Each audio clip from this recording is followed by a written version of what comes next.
आज के इस वीडियो में हम बात करेंगे उन पूर्वजों के वंशजों की जिनके दादा परदादा अपनी अंतिम सांस तक भारत को आज़ाद करवाने के लिए लड़ते रहे। उम्मीद है माँ भारती के सच्चे भक्त इस वीडियो को लाइक जरूर करेंगे। तो चलिए शुरू करते हैं विदाउट मिसिंग टाइम। लेकिन उससे पहले चैनल को सब्सक्राइब जरूर करें क्योंकि आप बाद में भूल जाते हैं।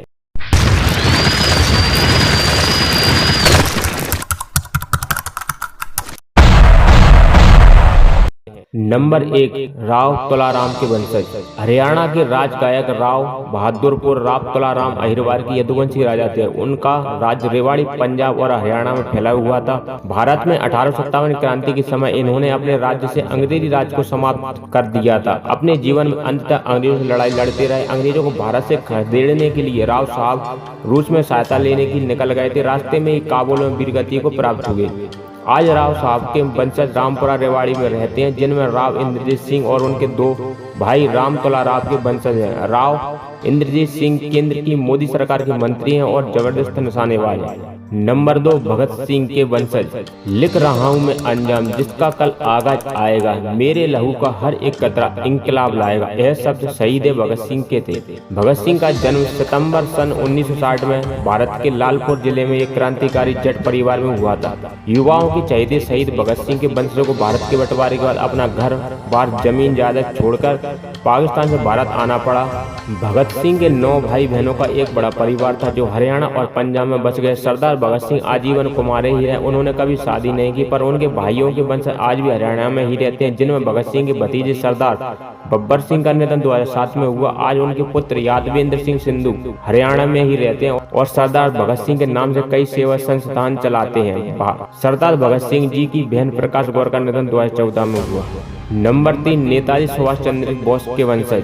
तुम मुझे खून दो, मैं तुम्हें आजादी दूंगा जैसे नारे को बुलंद करने वाले भारत के महान क्रांतिकारी नेता सुभाष चंद्र बोस का जन्म जनवरी सन 1897 उड़ीसा में हुआ था। नेताजी एक कट्टर जनप्रिय नेता थे। साल 1919 में नेताजी का गुलाम मार दे कि अंग्रेजों का तंत्र भारत को लूटने के लिए बनाया गया है, मैं इस तंत्र का हिस्सा नहीं बनूंगा। नेताजी को 2 बार कांग्रेस का अध्यक्ष बनाया गया, पर नेताजी को गांधी जी की अहिंसा की बातें ठीक नहीं लगती थी। और दूसरी तरफ भगत सिंह की फांसी रुकवाने के लिए कांग्रेस के नर्म रुख के कारण नेताजी का कांग्रेस से मोह भंग हो गया। इसके बाद उन्होंने आजादी के लिए अपना अलग रास्ता चुना और कहा शांति हुकूमत एक कायम नहीं की जा सकती। नेताजी अंग्रेजों को चकमा देकर अफगानिस्तान होते हुए रूस और फिर जर्मनी जा पहुंचे, जहां उन्होंने विश्व के कई कदावर नेताओं से भारत की आजादी की लड़ाई में सहायता मांगी। जर्मनी में नेताजी ने एक ईसाई लड़की एमिली सेंकल से शादी कर ली कि यहाँ से ही नेताजी समुद्र के रास्ते जापान, इंडोनेशिया और फिर सिंगापुर पहुंच गए, जहां नेताजी ने अंग्रेजों से लड़ने के लिए अपनी आजाद हिंद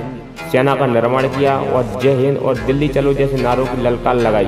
इस सेना को लेकर नेताजी ने भारत की अंग्रेजी साम्राज्य पर धावा बोल दिया और अंडमान द्वीप समूह को जीत लिया। इस समय तक जापान ने नेताजी को हर तरह की मदद की, लेकिन विश्व युद्ध में जापानी हार के बाद नेताजी एक बार फिर नए साथी और मजबूत सेना निर्माण के लिए रूस निकल गए। रास्ते में ही उनका विमान दुर्घटना में स्वर्गवास हो गया। आज नेताजी के वंशज बंगाल और जर्मनी में रहते हैं। नेताजी के बड़े भाई शरद चंद्र बोस के पोते चंद्र कुमार बोस बंगाल में रहते हैं और भारतीय जनता पार्टी के नेता, जहां नेताजी की ईसाई पत्नी से अनीता नाम की लड़की पैदा हुई जो वर्तमान में जर्मनी में ही रहती है। नंबर 4, सरदार वल्लभ भाई पटेल के वंशज। सरदार पटेल का जन्म अक्टूबर सन 1875 में गुजरात के नायार गांव में हुआ था। सरदार पटेल एक दमदार वकील भी थे। आजादी के बाद पटेल साहब आजाद भारत के पहले गृह मंत्री और उप प्रधानमंत्री बनाए गए। इस पद को पाने के बाद पटेल ने सबसे पहले गुजरात के सोमनाथ मंदिर को शुद्ध करवाकर उसका पुनर्निर्माण करवाया।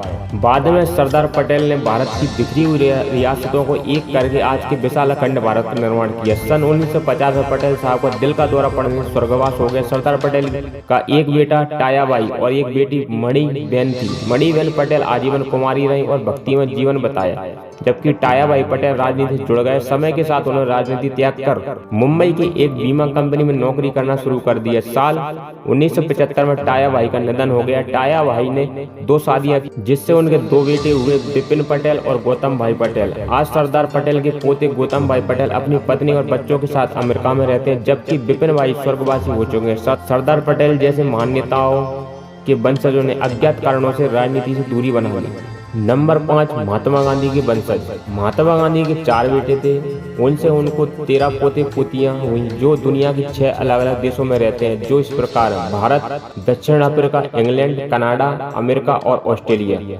और बेहद अच्छे पदों पर नौकरियां कर रहे हैं। गांधी के परिवार के आज 154 वंशज जीवित हैं, जिनमें गांधी जी के बड़े बेटे हीरालाल के वंशज आज अमेरिका में ही रहते हैं। उनकी पोती मेघा गांधी अमेरिका की फिल्मी दुनिया से जुड़ चुकी हैं। अगर आपको यह वीडियो पसंद आती है तो वीडियो को लाइक, चैनल को सब्सक्राइब करना ना भूलें। धन्यवाद।